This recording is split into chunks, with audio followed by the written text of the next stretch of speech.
PvP is undergoing some major changes this season with the March 5th update, and there are a handful of weapons that I believe are about to get a lot better in the new Sandbox. And if you need a refresher on the Sandbox changes, tell you what, I just uploaded a video breaking down all the changes sort of in layman's terms.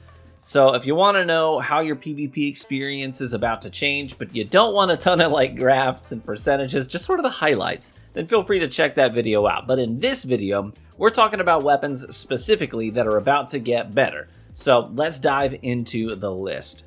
First up on this list is the Traveler's Chosen. It's already an exceptional weapon with killer range, a 0.6 second TTK with 4 headshots, and the ability to ramp up its own handling, reload speed, and aim assist values for every kill that you get. But the reason it's going to be better moving forward is the Gathering Light perk. So for every kill you get 2 stacks of Gathering Light, and you can then hold the reload button to consume all those stacks and convert them into ability energy.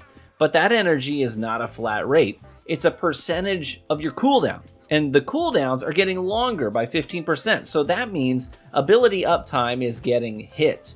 But if you were to, say, consume some stacks of Gathering Light, now you're going to be getting a greater total chunk of ability cooldown time shaved off, giving you an edge over the other players who are waiting on their increased rates, right?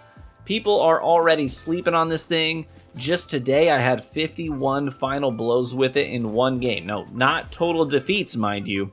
I mean final blows with just the sidearm in one game, not including my assists, ability kills, super kills, heavy kills, etc. It's got insane dueling potential once you get those stacks. And you can always then consume them and potentially get your full cooldown for all of your abilities back in just one reload animation. It's a killer gun and about to get even better. And now you can focus on your stat allocation being more heavy towards recovery and mobility and intellect, and not worry so much about things like your melee ability recharge rate, your grenade recharge rate, because as long as you're getting primary kills, you're consuming those stacks, you're getting a lot of energy. So I strongly suggest you consider picking it back up again. All right, let's move on to the next one. Next up on the list is the Vex Mythoclast. There are 2 main reasons I included the Vex. First, it's getting a buff, right? It's now going to be even more effective at longer ranges. It's going to be much easier to beam people with from those mid to mid-long ranges.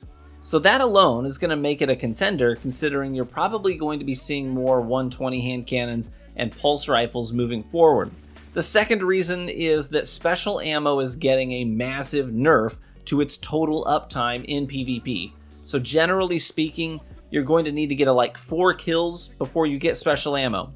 But with the Vex, after just 3 kills, it turns it into a linear fusion rifle capable of easily one-tapping 3 Guardians in PvP. So essentially, you're going to be getting twice as much special ammo, technically, than anyone else in the match that's performing the same way as you are. One of the problems in Year 1 Destiny 2 was that power ammo was being granted only to one team at a time. So that meant one team didn't have the ability to fight special with special. Well, Vex is going to be sort of similar in that sense, that you'll just have way more special than anyone else. And more often than not, they're not going to have the special to return fire against you, making your duels much easier with it. And here's the wild part. The linear fusion rifle shots from Vex, they don't count as special kills. They count as primary kills. So let's say you get 3 kills with the Vex, you now have 3 linear shots charged up, and by this point you've got probably, already 1 special brick from those 3 kills and an assist or 2. But now you get 3 free easy kills with the linear mode, and you get another special weapon drop because those kills, even though they're linear fusion kills, they count as primary kills, and so they progress your special ammo meter. So you're going to be earning special exponentially faster than anyone else. It's kind of wild, honestly. Your special uptime is going to be unmatched, so that's why Vex makes the list. Let's move on. The third on the list is the Hawkmoon, right? We're about to be finding ourselves in a lot more primary gunfights. There's going to be more peak shotting. There's going to be a huge emphasis on precision hits. That's literally the environment where Hawkmoon shines the brightest. Taking peak shots, landing precision hits, that's going to charge up your paracausal bullets very quickly. And that means you're going to be getting those 1 and 2 taps much more consistently. Hawkmoon is already very sticky. My role has Eye of the Storm, which makes it even more so in combat. That's why I think it's going to be a serious contender in the days to come.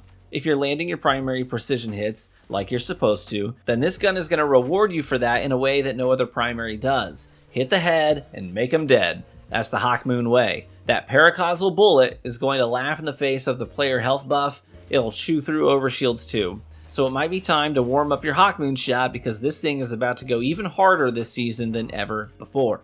And moving on to the final weapon on the list today, it's the Cryosthesia. Sidearms have one hard counter in PvP, and it's slug shotties and fusions. Okay, that's two things, but you get my meaning. Close mid-range special weapons directly counter sidearms, but that special ammo uptime nerf is going to tip the scales of balance back towards sidearms a little bit. But with ability uptime getting hit and ability damage getting hit, an immediate freeze is basically going to be an auto win button in PvP. And the best part is you only have to get one kill to earn it.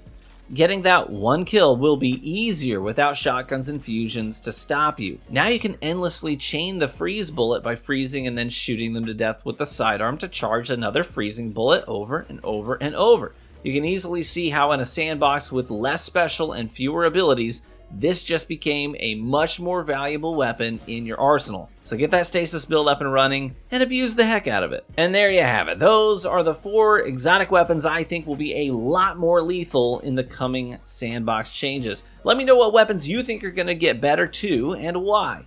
Thanks as always for watching. Feel free to subscribe to the channel for more content about the new sandbox. As we're getting really close to 300,000 subscribers, I think that would be super cool of a milestone for me to hit, and I appreciate each and every one of you for subscribing to the channel and helping me get there. Be warm and well fed, my friends, and I hope to catch you in the Crucible.